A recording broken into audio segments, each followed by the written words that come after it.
Well, hello again. A quick little run through of a standard classical piece known as Romanza. In some books it's Spanish Ballad. It's a great arpeggio exercise, playing the notes of a chord one at a time with a melody. The melody by itself is this.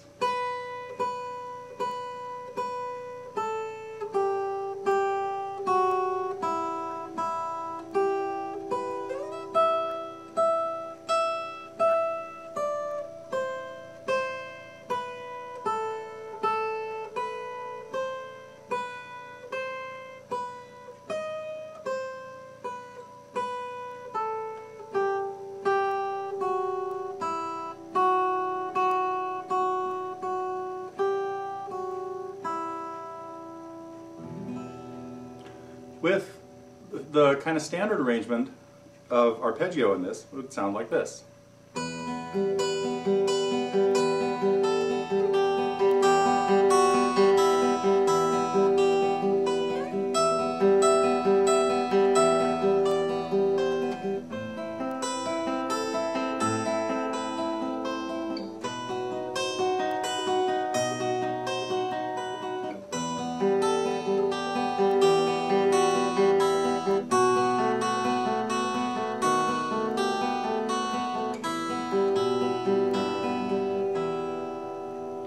In this song, it's very important to keep the melody as clear as it was when I played it without any accompaniment.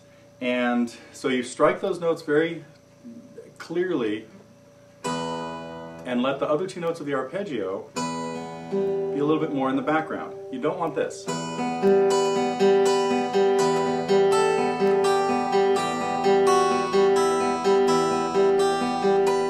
Okay, you want something a little more like this.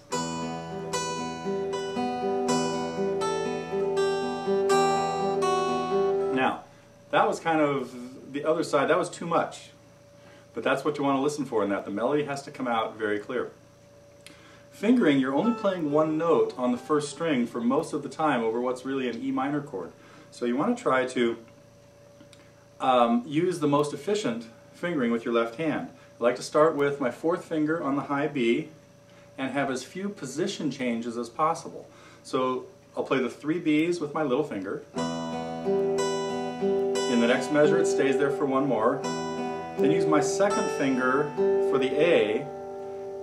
That's being in the same position. Now I'm going to change positions down to the G with my second finger as well, because now I can stay in second position for the F sharp, open E, my first finger for the G, my fourth finger for the B, and then my fourth finger comes all the way up to the 12th fret for the high E.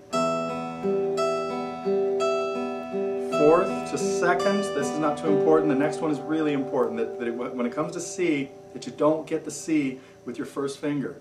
That you go back and get that C with your fourth finger. Now you're in position for the half bar at the fifth when the chord changes to A minor. So again, that coming from the high E, we have this.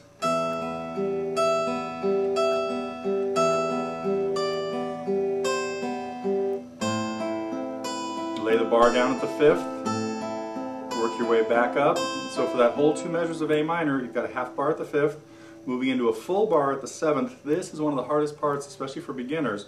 Getting the bar at the seventh with your second finger playing the D sharp on the third string, then tucking your third finger in to play the C at the 8th fret, and then back, and then stretch up to the 11th for the D sharp, back to the C.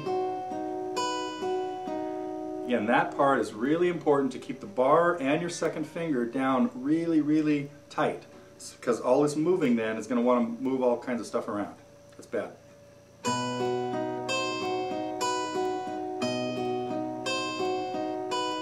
Now we're kind of home free. Back to all the open notes for the E minor chord. I would again go with my fourth and my second, then moving my second,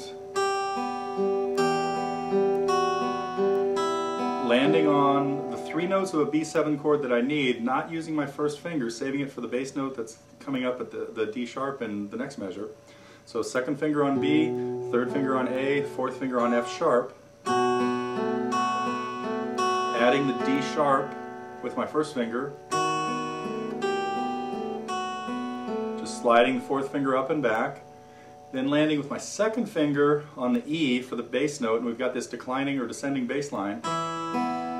First finger to the B, third finger to the G, leaving all those notes on, and then ending with the 2 open E's, and I still have my first and second fingers on what amounts to being an E minor chord.